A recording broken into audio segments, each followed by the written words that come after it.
आणि आता मान्सून बाबत एक आनंदाची बातमी आहे। मान्सून आज केरळात दाखल होण्याची शक्यता आहे। अत्यंत महत्त्वाची बातमी आणि आनंदाची बातमी म्हणावी लागेल। मान्सून आज केरळमध्ये दाखल होण्याची शक्यता आहे। त्यामुळे काही दिवसातच केरळातून तो महाराष्ट्रात दाखल होण्याची शक्यता आहे। म्हणजे पावसाकडे, ज्या मान्सूनकडे सर्वांचं लक्ष लागलं होतं, मान्सून कधी दाखल होणार त्या प्रश्नाचं उत्तर मिळत आहे। मान्सून आज केरळात दाखल होण्याची शक्यता आहे।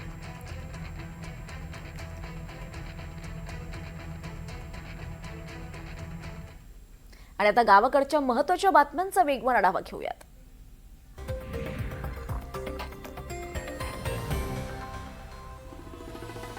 राज्य मंत्रिमंडळाची आज दुपारी 12 वाजता बैठक आहे। राज्यातल्या इंधन साठ्याबाबत तसंच तुटवड्याबाबत चर्चा होण्याची शक्यता आहे। त्यामुळे काही ठोस निर्णय आज घेतले जाण्याची शक्यता आहे।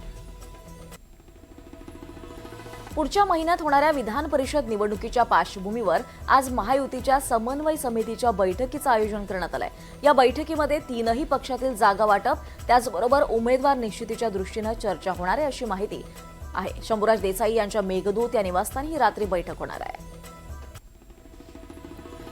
राष्ट्रवादी काँग्रेसमधल्या अंतर्गत वादाच्या चर्चांदरम्यान गेल्या कित्येक दिवसांपासून रखडलेल्या राष्ट्रवादीच्या पक्षांतर्गत बैठकीचं अखेर आज आयोजन झालंय। पक्षातल्या सर्वच वरिष्ठ नेते, मंत्री, आमदार या बैठकीला उपस्थित राहणार आहेत। त्याचबरोबर सुनेत्रा पवारांची रिक्त झालेली राज्यसभेची जागा आणि तसंच पुढच्या महिन्यात होणाऱ्या विधान परिषद निवडणुकीसाठी उमेदवार निश्चितीबाबतही या बैठकीत चर्चा होण्याची शक्यता आहे।